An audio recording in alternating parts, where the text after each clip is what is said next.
Buenas tardes a todos, a todas. Buenas tardes, Laura. Buenas tardes, Guille. Arrancando con Criptograma Cultural, tercera temporada, este programa que intenta descifrar la cultura y la comunicación en clave federal. Por supuesto, siempre desde la Ciudad de La Plata, la Universidad Nacional de La Plata, y en colaboración con canales provinciales y universitarios de todo el país, así como también el primer canal villero de la patria. En este programa seguiremos muy de cerca aquello que dicen por ahí, que anunció el presidente Milei y los secuaces de sus ministerios, que dio marcha atrás con respecto a la ley del libro y la ley de la lectura, pero nosotros seguiremos de cerca a ver qué va a pasar también con la ley de doblaje y el resto de las leyes que vienen tratando de derogar. Exactamente, en ese sentido vamos a estar charlando con el coordinador ejecutivo de la Red de Editoriales de Universidades Nacionales, Javier Piccolo, quien expuso también hace unos días en la Cámara de Diputados sobre este tema. Esta semana tendremos también nuevamente invitados en el piso. La verdad que nos pone muy contenta esta realidad. Hemos recuperado el piso de la UniLPTV. Van a estar presentes acompañándonos Ludmila Fontana y Mani Maureira, ambas graduadas como licenciadas en artes audiovisuales. Hoy compiten en Student Academy Award, que es los premios Oscar de estudiantes, vamos a decirlo así, y qué es lo que es en ese premio, y van a estar aquí acompañándonos desde el estudio. Y la editorial de esta semana de Guille es Nuestra Voz y Palabras Robadas, donde Guille analiza de lleno, como siempre, el tema de la intención que sigue teniendo el gobierno con derogar la ley de protección de industria del doblaje, que no se rinde. Siempre está tratando de socavar la cultura.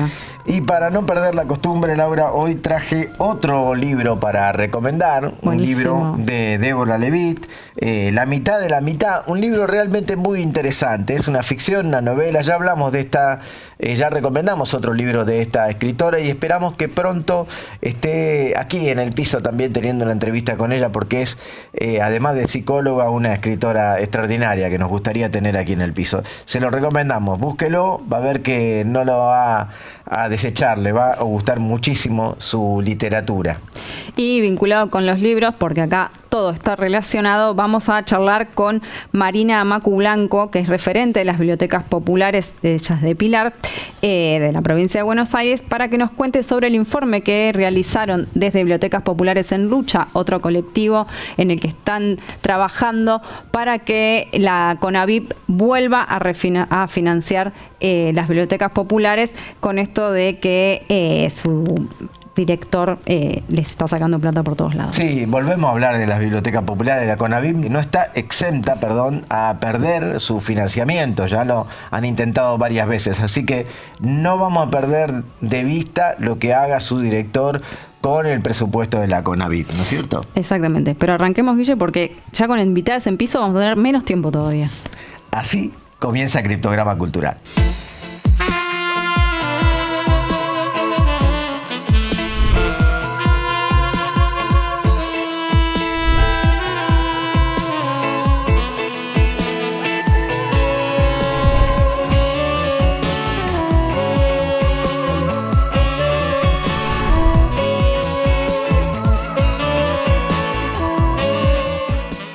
Hacete socio, sumate a los contenidos culturales.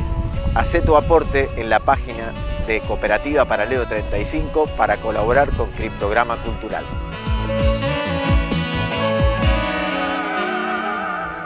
Bueno, y vamos a presentar a nuestro primer invitado del programa de Criptograma Cultural.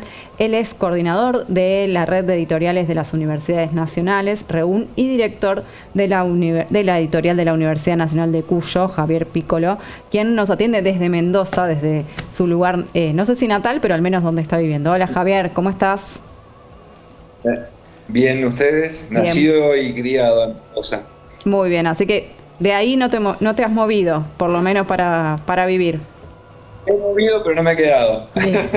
Bien. Bueno, ¿cómo está el clima fresco de la cuyanía mendocina? No sé en qué departamento estás. No, estaba soleado. Ayer corrió un viento frío y ha habido mucha nieve en la montaña, sobre todo, pero no acá en el llano, no acá en la ciudad. Así que, pero fantástico, un fantástico día de estos falsos inviernos que venimos teniendo hace mucho tiempo. Qué bueno, Javier, vos sabés que el Criptograma Cultural sale en 16 canales públicos, 8 de ellos son universitarios y los otros públicos de canales provinciales. Lamentablemente no salimos en Mendoza. Bueno, es fácil de entender, Mendoza perdió su canal provincial por políticas de gobierno y se vuelve muy difícil coordinar otras cosas. Pero a nosotros nos interesa un poco por qué para las editoriales universitarias es tan importante sostener la Ley Nacional del Libro y la Lectura, tal como lo plantearon ustedes en su comunicado. Bueno, para nosotros y para todos los editores, estas dos leyes que estaban en juego hasta la semana pasada, que bajó la línea del gobierno de que no iba a presentar el proyecto de derogación, son leyes que han tenido mucho consenso en toda la cadena de producción del libro, que eso es una cosa importantísima para poner en valor de cómo se construyen las leyes y cómo se aplican. Su aplicación desde hace más de 25 años ha continuado con el consenso de todos. De todos me refiero a grandes cadenas de librerías, a grandes grupos editoriales multinacionales, a pequeñas y medianas editoriales, a librerías especializadas, a librerías técnicas, a librerías pequeñas, librerías de pueblo, librerías de barrio, pero también a los editores, a los autores, a los distribuidores, a los imprenteros y lógicamente a los traductores, ilustradores, diseñadores y correctores que trabajan para las diferentes editoriales. Entonces, en ese sentido, las editoriales universitarias no escapamos a esa lógica. Yo por las dudas hago algunas aclaraciones que nunca están de más, pero que a veces me olvido de hacerlas porque estoy me metido en el medio del trabajo, que es que las editoriales universitarias hacemos libros profesionales, libros como cualquier otra editorial. En la mayoría tenemos planteles profesionales y hacemos libros que se venden en librerías. Hago esta aclaración porque muchas veces se piensa que las editoriales universitarias se dedican solamente a ser un centro de publicaciones, y eso es algo que por suerte desde la red y ya con un trabajo constante de hace más de 20 años estamos haciendo libros como cualquier otra editorial que se mueven en el circuito comercial y también se mueven dentro de la red de universidades nacionales, lo cual nos pone muy orgullosos por una presencia. Javier, vos sabés que me llamó la atención positivamente, por supuesto, una frase del texto que ustedes publicaron que dice: el libro no es solo un objeto comercial, es un vehículo de conocimiento y cultura desde hace siglos. Y esto creo que es muy importante para entenderlo, ¿no? Desde el rol que cumplen sin duda las editoriales universitarias. El libro es sobre todo un bien cultural. Juega en el mercado, o sea, tiene un precio y se consigue a través de una transacción, pero los libros son mucho más que un producto, son mucho más que una lata, una bolsa, una golosina que uno pueda comprar en algún lado, son mucho más que una gaseosa, que otras cosas, y tiene un valor importantísimo en la cultura occidental, sobre todo.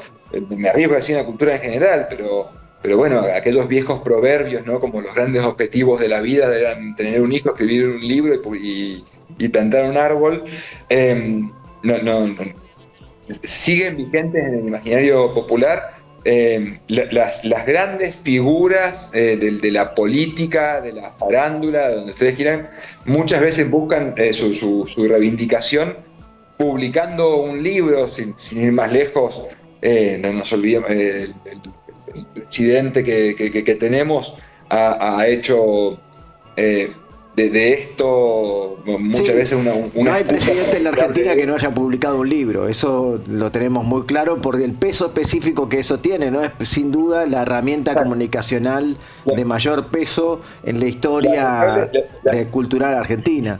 Un traslado del ego muchas veces en los personajes. Sí, tal cual. Pero bueno, A ver, nada. Javier, un poco como para ir cerrando, es importantísimo para mí contarle a la gente que nos ve en Criptograma Cultural qué es esta red universitaria que a vos te toca coordinar en este momento desde Mendoza, desde la Uncuyo, en este caso la editorial de Uncuyo, pero que es una red, entiendo que mucho más grande. ¿A qué se dedica? ¿Quiénes la integran? La red está integrada por todas las editoriales universitarias del país, nacionales y provinciales, pero que sean públicas. Es un órgano que pertenece al CIN, al Consejo Interuniversitario Nacional, que es donde se aglomeran todas las universidades públicas de nuestro país. Y la red, como les decía, está compuesta por todas estas editoriales, con la cual se busca lo que se busca con todas las redes: afianzar los vínculos, de tener proyectos en conjunto más, y respetando sobre todo la diversidad de cada una de las editoriales y de sus catálogos, y bueno, en trabajar también pensando mucho en el exterior, en las exportaciones. REUN es un organismo que también se encarga mucho, como les decía, de exportar libros, que el libro universitario argentino esté presente no solo en la región latinoamericana, sino también en Europa, en los mercados de Estados Unidos, en agregarle valor al libro, y sobre todo un espacio donde nos juntamos, sobre todo, y es algo que yo valoro muchísimo, a pensar en el libro, a pensar en la edición para hacer más y mejores libros, que por supuesto lo podemos hacer a pesar de estar en una universidad constantemente vilipendiada y desfinanciada desde hace ya 3 años. Y así todos seguimos trabajando, seguimos haciendo libros profesionales, y seguiremos defendiendo tanto las leyes del libro como la ley de financiamiento universitario. Javier, gracias por tu participación acá y también por defender la educación pública, por defender la ley del libro. Creo que el trabajo de todos los del sector ha hecho que esta derogación se caiga, así que bueno, te agradecemos mucho y vamos a seguir obviamente con este tema porque creemos que hay que seguir apuntalándolo, porque esta vez no lo hicieron, pero los intereses me parece que están puestos en seguir con esta desregulación de cualquier cosa que esté vinculada a la cultura. Tal cual, hay que aprovechar estos momentos para estar más unidos, quienes trabajamos en la industria del libro, para estar más unidos y no solo defendernos, sino también hacer propuestas que mejoren lo que tenemos. Bueno, y la defensa también con alegría, porque me parece que hay muy buenas ofertas allí en Mendoza también para ir a disfrutar de literatura, de las ediciones, como bueno, hace poco presentaron ahí el libro de Fisicaro que tiene que ver con filosofía y el vino. Eso me recuerda a mi amigo Tilino Orozco, a quien le mandamos un abrazo muy grande, y que se puedan disfrutar las tonadas, los libros y el vino también con alegría, sabiendo que defendemos los derechos culturales de todos y todas. Así que muchas gracias por esta comunicación. Así es. Muchas gracias a ustedes y saludos a todos los televidentes. Bueno, nosotros continuamos con más Criptograma Cultural. No se vaya, tenemos mucho más para ofrecerle aquí desde la Universidad Nacional de La Plata.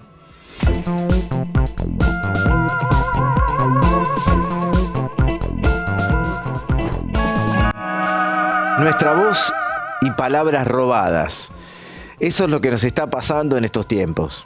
Hace muy poquito ya venimos contando que el gobierno nacional, a través de las propuestas de Sturzenegger, trata de ir borrando leyes muy importantes de la cultura, la comunicación, de nuestra identidad en la Argentina, a través de derogaciones en distintos tipos de leyes ómnibus, de alguna manera, o leyes grandes que son unos mamotretos escritos tal cual como él lo había presentado alguna vez en redes sociales. Esa realidad nos trajo a aquella palabra que de alguna forma tratan de borrar. Tenemos la voz de la palabra de alguna manera amañada. Y fíjense, algo de esto dice y nos recuerda allá en el tercer Congreso del Lenguaje que protagonizó nada menos que nuestro querido Fontana Rosa. Yo traje para que ustedes lo recuerden. Escuchen a Fontana Rosa hablar de las palabras. Planteo, obviamente, no voy a lanzar una teoría ni nada, no tengo capacidad para ello, pero me parece que es un ámbito más que apropiado, un Congreso de la Lengua, para plantearse preguntas, ¿no? Él decía, por ejemplo, de la ausencia por ahora del español en la tecnología, en la computación. ¿Qué tiene que ver eso con las malas palabras? Al menos lo que he insultado yo cada vez que se me va un texto en la computadora, creo que es un aporte real. ¿Por qué son malas las malas palabras? O sea, ¿quién las define? ¿Por qué? ¿Qué actitud tienen las malas palabras? ¿Le pegan a las otras palabras? Tal vez nosotros al marginarlas las hemos derivado en palabras malas, ¿no es cierto?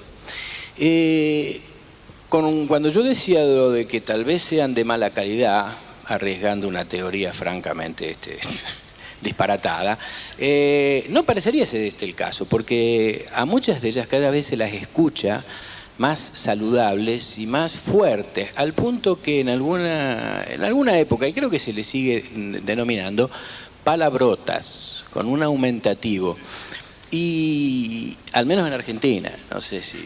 A veces nos preocupa y culpamos a los jóvenes porque usan un vocabulario bastante estrecho.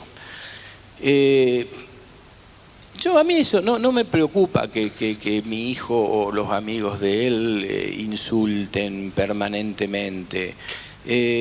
Lo que me preocuparía sería que no tengan una capacidad de transmisión y de expresión y de grafismo al hablar, como esos chicos que dicen, bueno, había un coso que tenía dos cositas acá, y de acá le salía un coso más largo. Que uno dice, qué cosa, ante esa situación, con qué estrechez de palabras se mueven estos muchachos. Otra palabra que quiero apuntar, que creo que es fundamental en el idioma castellano, que es la palabra mierda, también es irreemplazable. Y el secreto en la contextura física está en la R.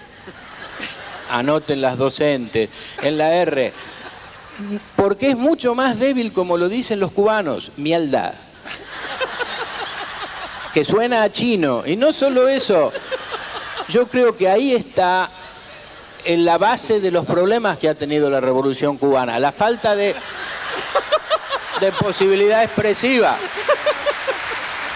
Fontana Rosa nos contaba de lo que significaban las malas palabras. Ahora ese significado de malas palabras hace entender qué importancia tiene en nuestra identidad. No son cualquier tipo de palabras, son aquellas que hacen acento a las cosas que nosotros comprendemos, a los que nos hacen sentir parte de esta sociedad, lo que hace comprender un poquito más cómo somos. Y también no tener una ley nacional que proteja el doblaje en la Argentina, que es lo que pretenden con derogando esa ley, que es lo que propuso Sturzenegger en esta próxima versión de derogar todo, es lo que hace que perdamos nuestra identidad, un poquito nuestra identidad, porque todas las palabras no son lo mismo, no es la misma forma de citarla. Por eso recordaba a San Martín cuando en su cruzada por los Andes dice: la pluma, la palabra y los ojos en mano de los godos, decía San Martín, porque sentía comprometida toda su campaña en esa forma de dominación, es decir,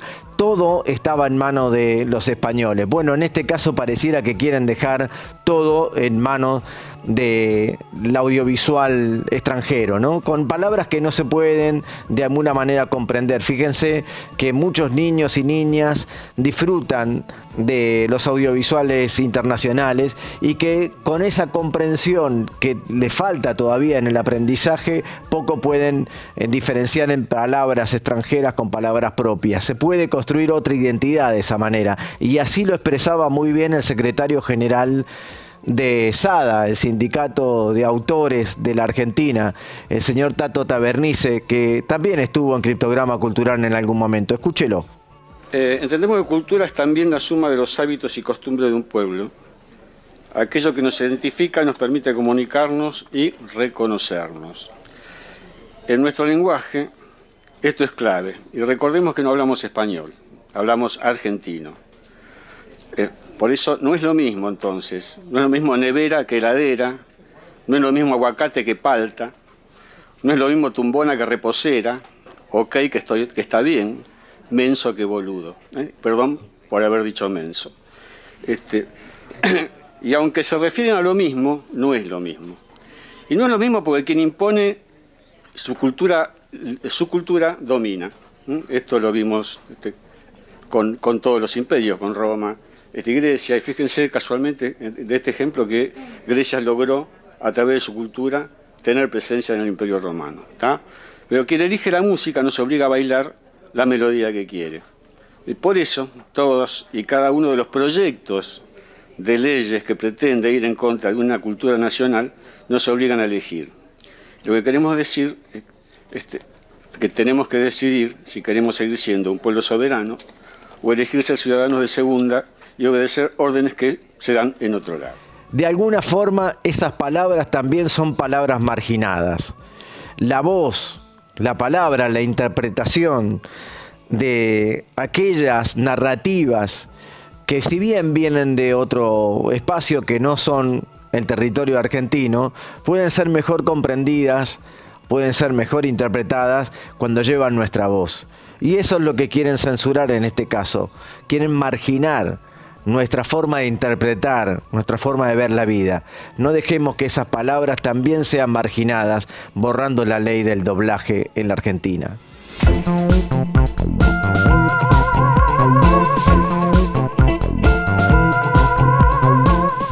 Muy interesante la editorial de Guille, como siempre, pero ahora les vamos a presentar a nuestras invitadas aquí en Piso, que volvimos a las entrevistas que tanto nos gustan, y estamos como muy felices porque son dos invitadas muy especiales.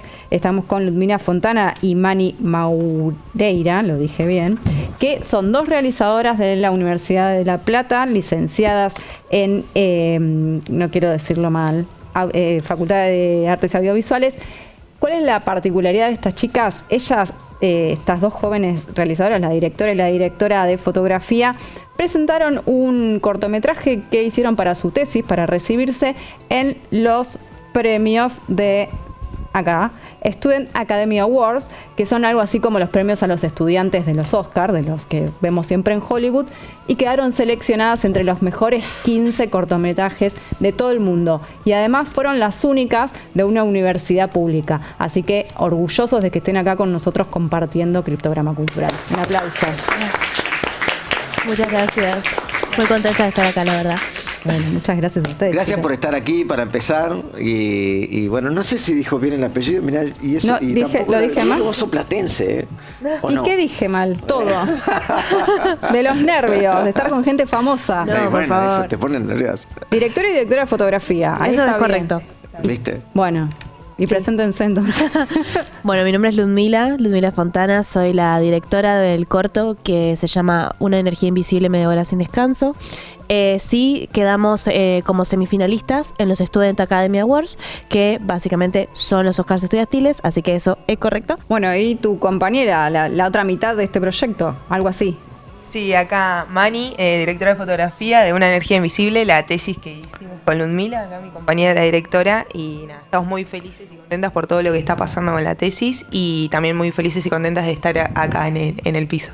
Justo yo iba a preguntar cómo surgió la idea. Ahora ya sé que surgió de una tesis, de una carrera, pero ¿por qué no ampliamos un poquito más? ¿Cómo surgió un poco la idea del proyecto y en qué contexto se fue generando, ¿no? Sí, obvio. Nosotras, como bien dicen, somos egresadas de la Facu de Artes, Artes Audiovisuales, y para recibirnos teníamos que hacer un cortometraje. Nosotras hicimos equipo, te podés hacer equipo en taller de tesis, una puede hacer equipo. Y decidimos juntarnos y, bueno, las dos, lo que tenemos en común es que nos gusta mucho el cine de género, de terror, de ciencia ficción. Entonces empezamos a indagar un poquito. Yo tenía esta idea germen desde hacía bastante tiempo ya, de un chip malogrando el cuerpo de alguna forma, manipulándolo. Entonces empecé como a investigar ahí, escribí un cuento y bueno, después empezamos a pimponear la historia un poco con ella, con mi papá que es escritor, con otro tutor, más la ayuda de la cátedra.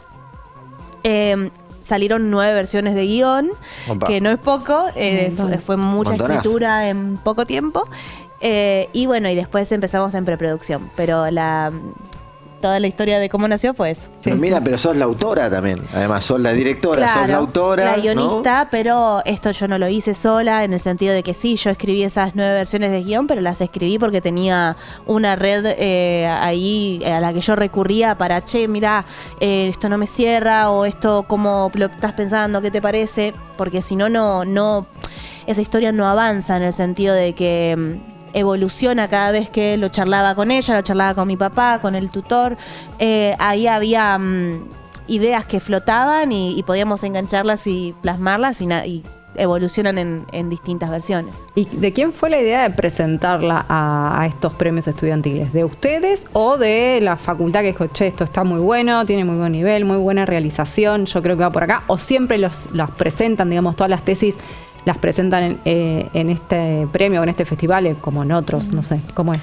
En sí, la idea de presentarlo y distribuir el cortometraje está desde un principio, en donde creo que en abril más o menos que empezamos las clases del 2025, dijimos, bueno, vamos a una tesis que la podemos presentar. Entonces ahí también fue una búsqueda de con qué cámara y qué elementos poder grabar para que sea apta para diferentes festivales, porque hay ciertos festivales que te piden ciertas cosas y especificaciones más técnicas. Entonces nosotras, como queríamos ya distribuirlas desde un principio, decidimos que ya basarnos en todos esos elementos y herramientas que necesitábamos. Y en sí, más o menos en marzo del 2026, contratamos a Muriel Sao, que es de Auca Films, que es la chica que nos está haciendo la distribución del cortometraje. Que nada, ella lo mandó ahí a este festival y nada, quedamos, así que contentas, quedamos ahí semifinalistas y nada, eso más que nada. Algo para sumar que ahí es súper importante, porque en nuestra carrera aprendemos muchísimas cosas, pero no nos especializamos en distribución. Entonces, la pata de, bueno, enviar el proyecto a distintos lados queda un poco floja cuando queda a cargo de la directora y la de foto, que no sabemos nada de distribución. Entonces ahí es cuando bien cuenta mi amiga Mani, que la llamamos a Muri, que es alguien que se especializa en el área de distribución y sobre todo se especializa en el cine de género, cortometrajes de terror, ciencia ficción, fantásticos. Porque no es lo mismo distribuir un corto de drama, por ejemplo, a romántico, a ciencia ficción, de comedia. Todo tiene su propio recorrido y Muri, por suerte, está especializada en el que nos sirve a nosotras. Ahora, hay un punto que a mí me interesa especialmente, que es cómo decidieron ustedes entrarle a la temática de terror, a la temática fantástica, a la cosa más compleja del tema. Pero no me lo respondan ahora, ¿eh? Nos vamos a una pausa en un ratito nomás. Seguimos con más Criptograma Cultural, este programa que se dedica a pensar las claves de la cultura y la comunicación de modo federal. Ya volvemos.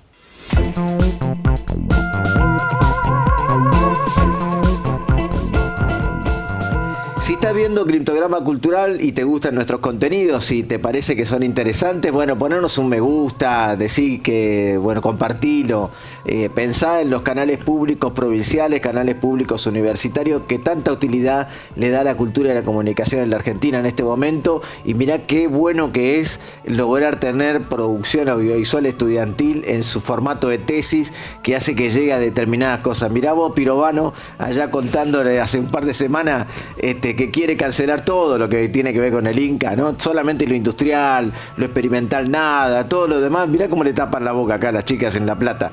Acá y en muchos otros lugares más, porque hablamos también con las compañeras de Tandil en algún momento, en otro lado, pero acá, mirá cómo se hace cine, se hace cortometraje de una manera distinta y no nos medimos solamente con cortar el ticket. Así que vamos a entrarle al tema derecho, nada más, porque lo contundente de esto me parece que tiene que ver con el género. Por lo menos así me intriga a mí, esa cosa de terror intrigante. Sí, total. Bueno, a nosotras nos pasa que el género siempre nos gustó mucho. Crecimos mirando series como The Walking Dead, Black Mirror. Son todas series que a nosotras encontramos que coincidimos en que son fantásticas y nos gustaron mucho siempre. Y bueno, ahí había como un fueguito interno en ambas, que era, bueno, che, me encantaría ver esto situado en La Plata, o por lo menos en Argentina. Tuvimos la suerte de El Eternauta, por ejemplo, del estreno del Eternauta, y nos encantó. Entonces, bueno, distintas experiencias de cine de terror argentino nos decía que se podía, sobre todo, por ejemplo, pensando en la experiencia de La historia del oculto, que está hecha por docentes nuestros, parte en La Plata, parte en Capital, en el interior. Y es un gran ejemplo de cine platense de terror que, bueno, nos iba como un poquito allanando el camino, diciéndonos que se podía, pero sí teníamos 2 pesos con 50 y un sueño, porque es dificilísimo hacer género, más ciencia ficción. Entonces tuvimos que encontrar un equipo que quiera llevar adelante un proyecto Mani, así. todo un desafío en la dirección de fotografía también, ¿no es cierto? Aparte de que yo nunca había trabajado el género así de ciencia ficción, más que nada con lo que sería efectos especiales, VFX, era algo que nunca habíamos trabajado. Sí, habíamos trabajado en un cortometraje más de terror en el marco de otro festival. Ambas, pero por eso, porque siempre trabajamos bastante juntas, nunca en un mano a mano así, pero sí habíamos trabajado desde el primer año en diferentes cortometrajes juntas, pero sí, desde el lado de la dirección de fotografía es una locura. Mani, pero permíteme la de formación profesional, en mi caso también, que soy director y he sido director de fotografía, viste que siempre las condiciones son técnicas. Sí. No dice que el guión diga tal cosa, que no es el desafío doble en este caso cuando se propusieron llegar a determinados estándares en ese sentido. ¿Cómo lo vieron ustedes? Sí, en el momento en el que nos sentamos a pensar los planos y demás de cómo queríamos que fuese y cómo queríamos que se vea esa historia, porque capaz que en el guión decía algo, pero bueno, de ahí es momento de plasmarlo, ¿no? En un plano, cómo lo plasmamos en una escena. En ese momento nos sentamos las dos, que fue horas y horas sentadas para ver cómo queríamos que se viera, teniendo todos nuestros referentes acá en la compu, guiones escritos, todo era un quilombo de ideas que teníamos que en algún momento agrupar y ordenar para que todo tenga sentido, porque encima es eso, trabajar de la ciencia ficción, era cada cosa que hacíamos tenía que tener sentido y una justificación del porqué, porque si no se rompía todo esto, toda esta historia, tanto en la parte de la dirección, me imagino que sí, amiga, y en la parte de dirección de fotografía también era un quilombo, porque esto que te decía, trabajar con efectos especiales de VFX, las angulaciones de la cámara, cómo iban, qué queríamos contar con esas angulaciones, y teníamos muchas cosas que la verdad que eran bastante difíciles de que cobren sentido, y cobraron sentido de alguna u otra manera, que la verdad que estamos súper contentos. Y me imagino que también en ese pensar cómo hacerlo, saber con qué herramientas, ¿no? O con qué cosas contaban para poder llevarlo a cabo. Digo, desde el equipo en general, me imagino que ustedes con esto que dijeron, que un presupuesto muy acotado, también han contado con colaboración de un montón de compañeros o de gente conocida que las ayudaron en la realización. Sí, claro. Lo que tiene de lindo la dinámica de tesis es que un poco sabemos que para recibirnos tenemos que colaborar todos en las tesis de todos. Es muy caro llevar un audiovisual hoy en día hacia adelante, lo que estaban diciendo hoy. Está todo desfinanciado, es complicadísimo pensar siquiera en alquilar, y tenés que repartir muy bien ese poco presupuesto que tenés. Entonces, contar con el apoyo de tus compañeros, compañeras, amigos, amigas que atravesamos la carrera todos juntos es esencial.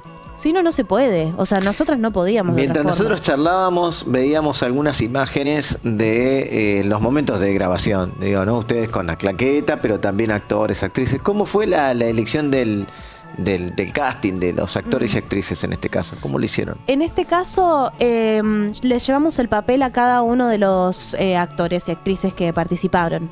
Queríamos generar un elenco conformado por gente que se conozca entre sí y que ya tengamos nosotros un tipo de relación ya formada, porque como sabíamos que iba a ser complejo en tanto historia, rodaje, producción en general, yo quería sobre todo tener ya una relación con los actores, y por suerte los 3 actores principales son grandes amigos y actrices y actores. Entonces me apoyé en la relación ya construida de amistad que tenemos para poder llevar adelante este proyecto. Asimismo, con que me pasa específicamente con Lautaro Morán.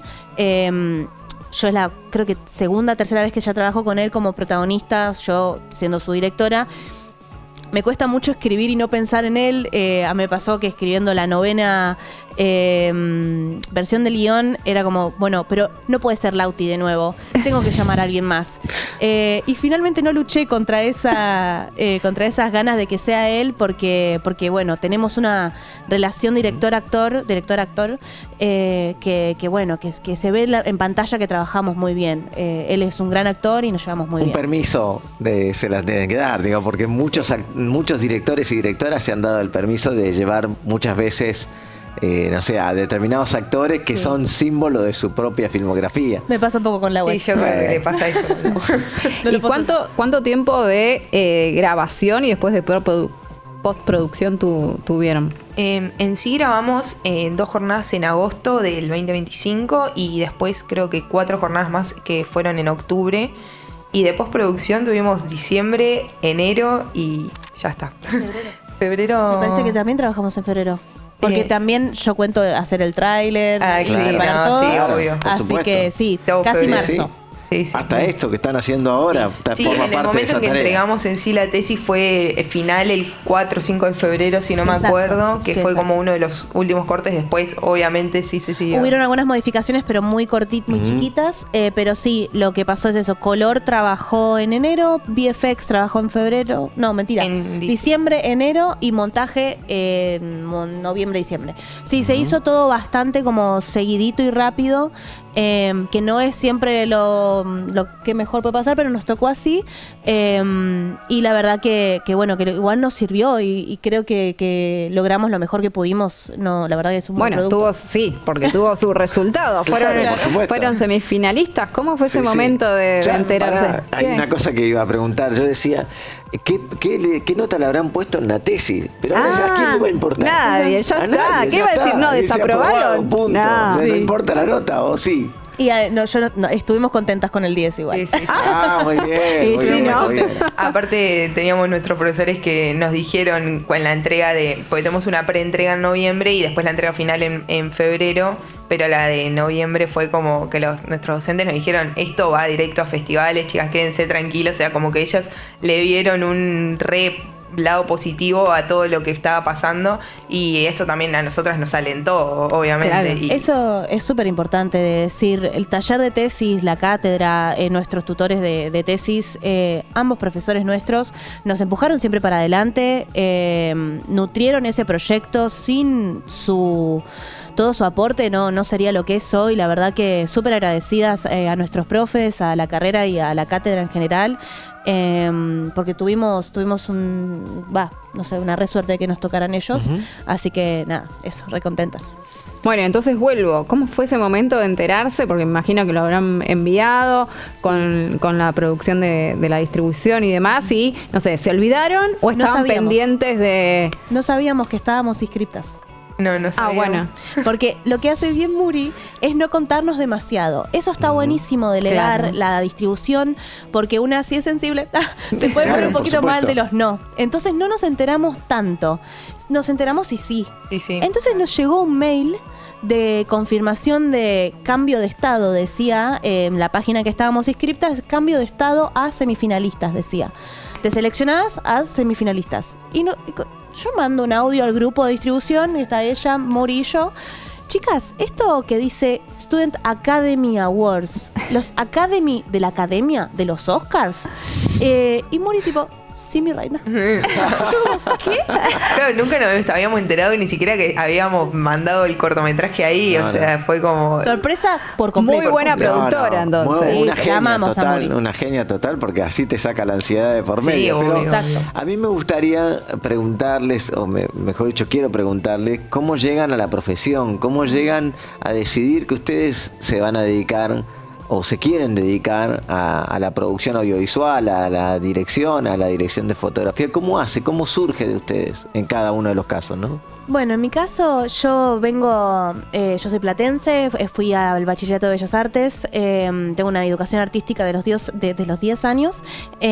Me fui a estudiar ilustración porque pensé que me quería dedicar a la imagen en 2D y ahí me di cuenta de lo solitario que puede llegar a ser ese trabajo. Me di cuenta que quería trabajar con más gente, pertenecer a algo más grande que yo dibujando sola y ahí me fui a cine. Pero no fue casual, mi papá y mi mamá tenían un videoclub acá en La Plata y en mi casa siempre se vio cine y el cine de género siempre fue muy importante. Así que privilegiada de haber nacido en una casa en donde el cine era el arte que latía ahí. Entonces no es casual que yo esté sentada acá. Pero bueno, eso, súper Hay un agradecida. traspaso generacional, por lo menos en la aspiración de tus padres. Literal. Y en tu caso, Mani, En mi caso, yo soy de Bahía Blanca, no hay carreras de arte, por así decirlo, a nivel más de universidad. Y la verdad que yo siempre quise estudiar cine o pertenecer al mundo del audiovisual. No sabía que existía tipo tantas partes en el mundo del cine, tanto como la dirección de fotografía. No sabía que existían todas esas partes.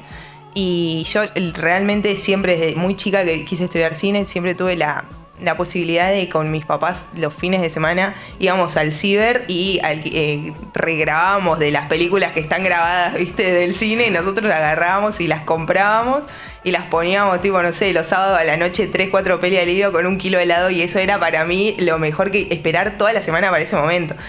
A mí la verdad que eso me recontra gustaba y yo sentía como que tenía una conexión con el cine. Y la dirección de fotografía surge de estando ya acá en la Universidad de La Plata, porque yo en un primer momento me había anotado en otra orientación y la dirección de fotografía me llamó al instante que me anoté, todo el momento de ver luces, cámaras y cómo toda una propuesta de fotografía cuenta en conjunto con el director y todo, como todo tiene su parte específica, me parecía muy, muy loco de ver, y por eso mismo la dirección de fotografía, ¿no? Como la estética de la angulación de los planos y demás es lo que más me llamó la atención. bueno, chicas, Laura, la verdad que nos entusiasma que ustedes estén aquí y genera un entusiasmo contagioso para con el resto de la gente, y esperemos que la teleaudiencia también. Así que en unos minutos más continuamos con Criptograma Cultural.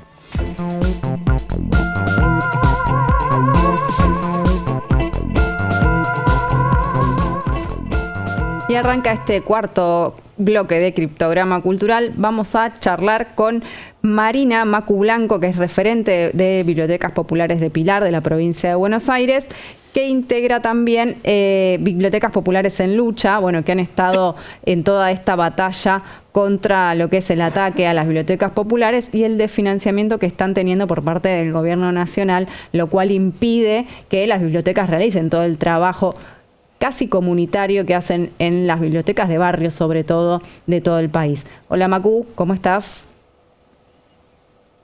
Hola, buenas tardes, ¿cómo están? ¿Todo bien por acá?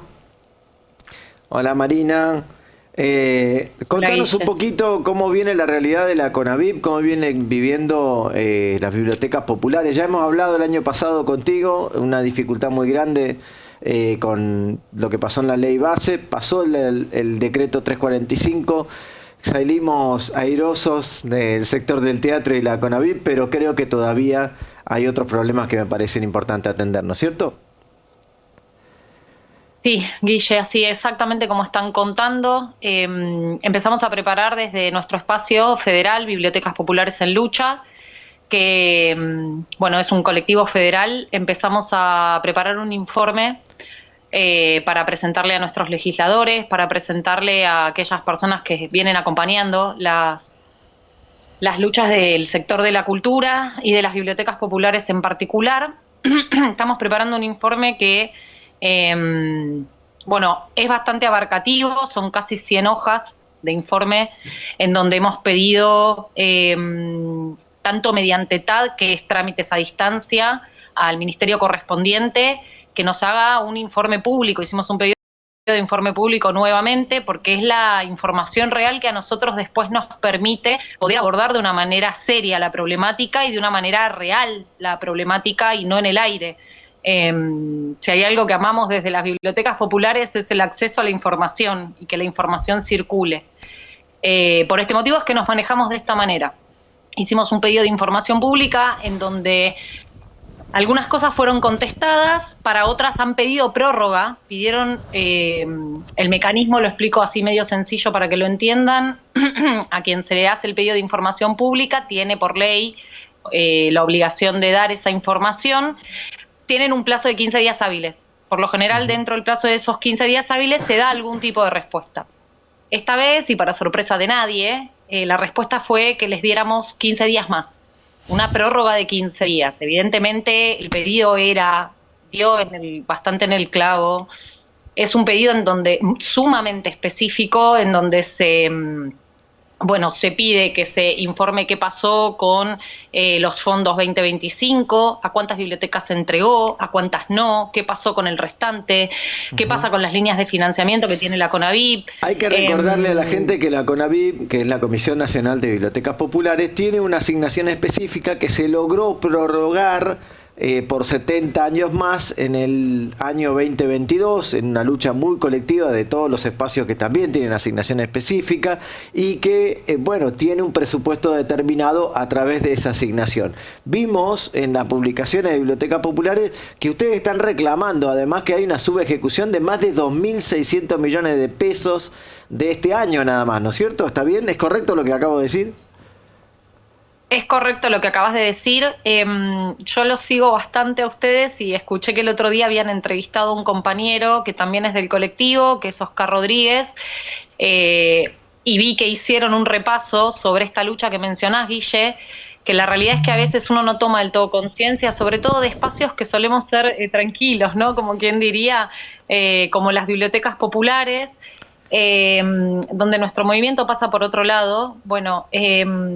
En nuestro sector es importante hacer el repaso de las luchas colectivas que se fueron dando y de los logros o las resistencias que hemos logrado. Esta que vos señalás del 2022 directamente apuntaba a la asignación específica que tiene la CONAVIP. La CONAVIP se financia una parte por Tesoro y una parte por esta asignación específica, que es un gravamen a los premios de los juegos de azar y que tiene que ir directamente a las bibliotecas populares. No hay forma o argumento en las que ni el ministro de Cultura, ni la Secretaría de Cultura, ni Capital Humano, ni ningún nombre que le quieran poner pueda destinar ese dinero a otro lugar que no sea a las bibliotecas populares.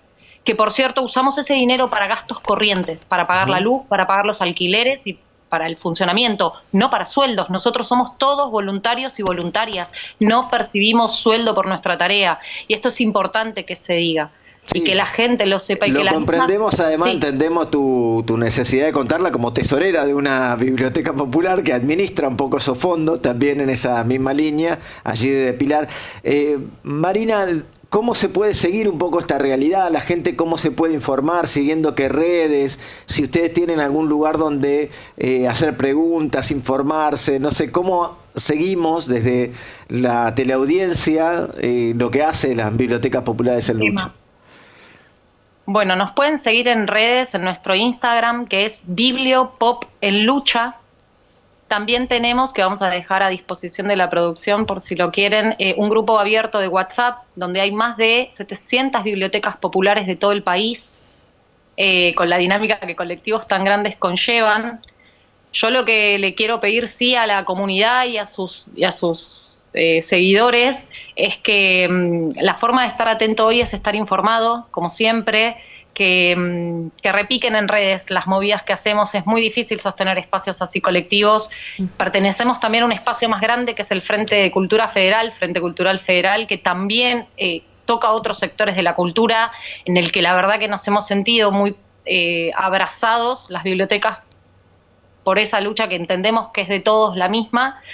Y en lo inmediato lo que necesitamos es que le llegue a nuestros legisladores este informe, que lo sepan la mayoría de los partidos políticos, porque, como digo siempre, las bibliotecas populares es un capital cultural que se arrogan todos los partidos políticos. Y que si supieran sus votantes lo que está ocurriendo con el dinero de las bibliotecas populares, no lo permitirían, porque en las bibliotecas es donde se genera ese entramado cultural en donde el pibe o la piba, salgamos un poco de la capital federal y pensemos en los pueblos, en los barrios que están afuera de las ciudades, los pibes y las pibas que no tienen otras actividades más que estar en la calle y en permanente peligro y riesgo, en una biblioteca encuentran un lugar de pertenencia y generan un lugar de pertenencia. Sin duda alguna, las bibliotecas populares son un lugar de conexión, de hábitat comunitaria muy importante para el desarrollo humano de todos nosotros y nosotras, así que te agradecemos mucho este tiempo, Marina, realmente muy importante.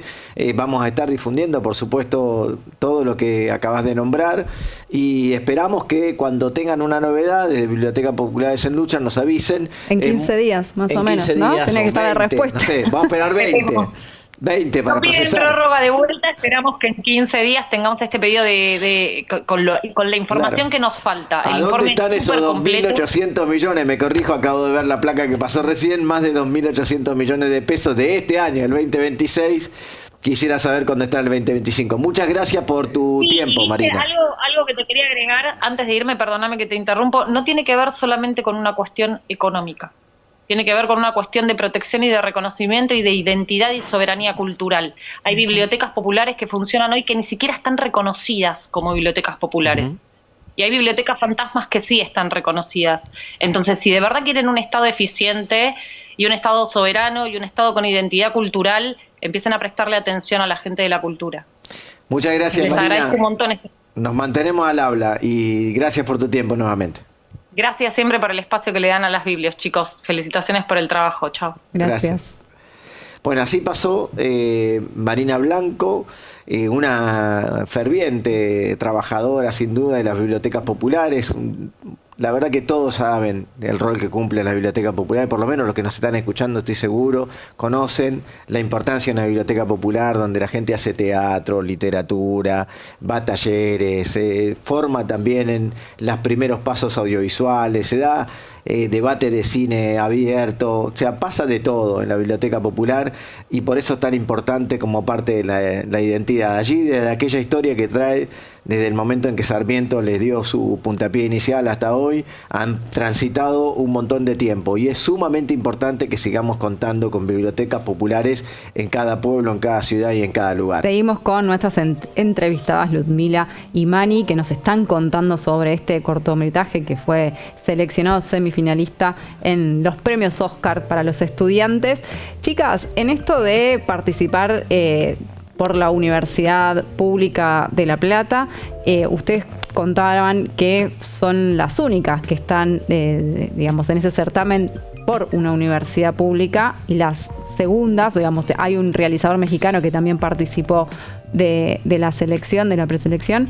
¿Qué les resuena, ¿no? En todo este contexto donde hay un desfinanciamiento, donde también se ve que la producción audiovisual se ha recortado muchísimo y ustedes están recién recibidas y me imagino que con muchísimas ganas de trabajar y de dedicarse a full a esto?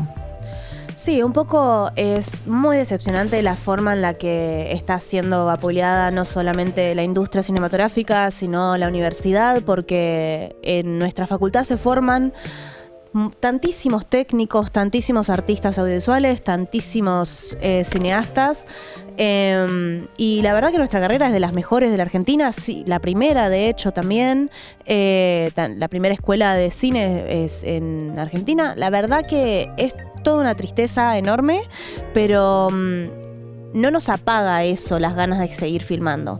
Sabíamos que iba a ser difícil, sabíamos que iba a ser complicado. De todas formas quisimos seguir metiéndole. Nosotras estábamos empezando cuarto año, si no me equivoco, tercero, no me acuerdo, cuando ganó este hombre que tenemos de presidente, pero ninguna dejó la carrera y no nos fuimos a estudiar otra por las dudas.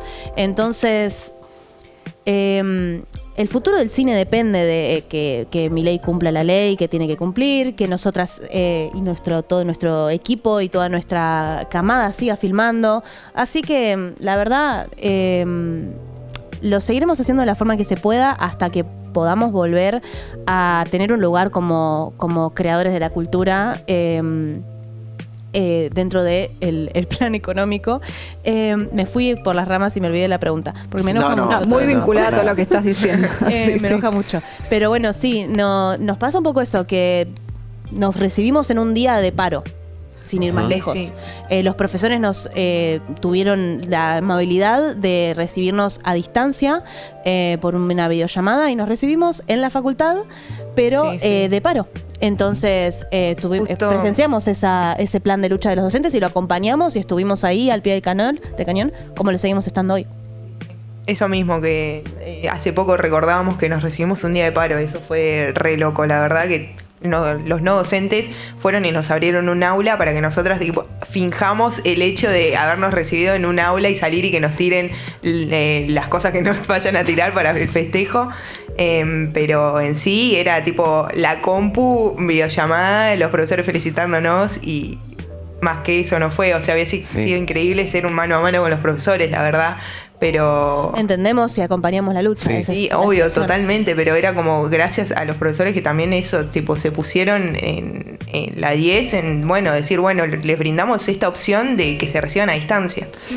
Una realidad ficcionada, ¿no? De alguna manera que positiva en este caso, porque va a representar para el resto del tiempo de sus vidas y tal vez hasta incluso sus próximas generaciones poder contar, mirá lo que tuvimos que hacer para demostrar que efectivamente somos unas apasionadas a lo que hacemos, o a lo que hacen, mejor dicho, en este caso. Así que, bueno, nosotros también seguimos siendo apasionados y le damos batalla a esto que el presidente Milei ha dado en decir la batalla cultural, y nosotros entendemos que es terrorismo cultural de Estado y por eso no le vamos a dar lugar.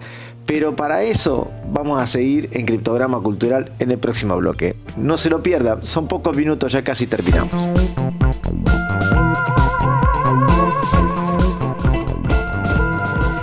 Y se terminó otro programa de Criptograma Cultural, realmente hermoso volver a tener entrevistadas en el piso. Gracias por estar aquí. Muchas gracias a ustedes, un placer. No, realmente. El nuestro, el placer, con 2 estrellas, porque ya está. Ya está. Le ponemos la alfombra roja acá. Sí. Ya no importa el resto de los resultados. No, Todos no. queremos cuando salga el tráiler y la presentación del momento en que se va a estrenar el corto, queremos ser testigos de esa claro, realidad. obvio. Muy prontito. Mandar una cámara de Criptograma Cultural, hacer notas en el estreno, tirar la alfombra roja, todo queremos nosotros. Prontamente. Muy bien. Muy bien, Qué intriga. entonces nuestra teleaudiencia también. Gracias, Sí. Laura, por otro programa más. No. Y seguiremos aquí en Criptograma Cultural la próxima semana, usted ya sabe, tratando de descifrar la cultura y la comunicación en clave federal.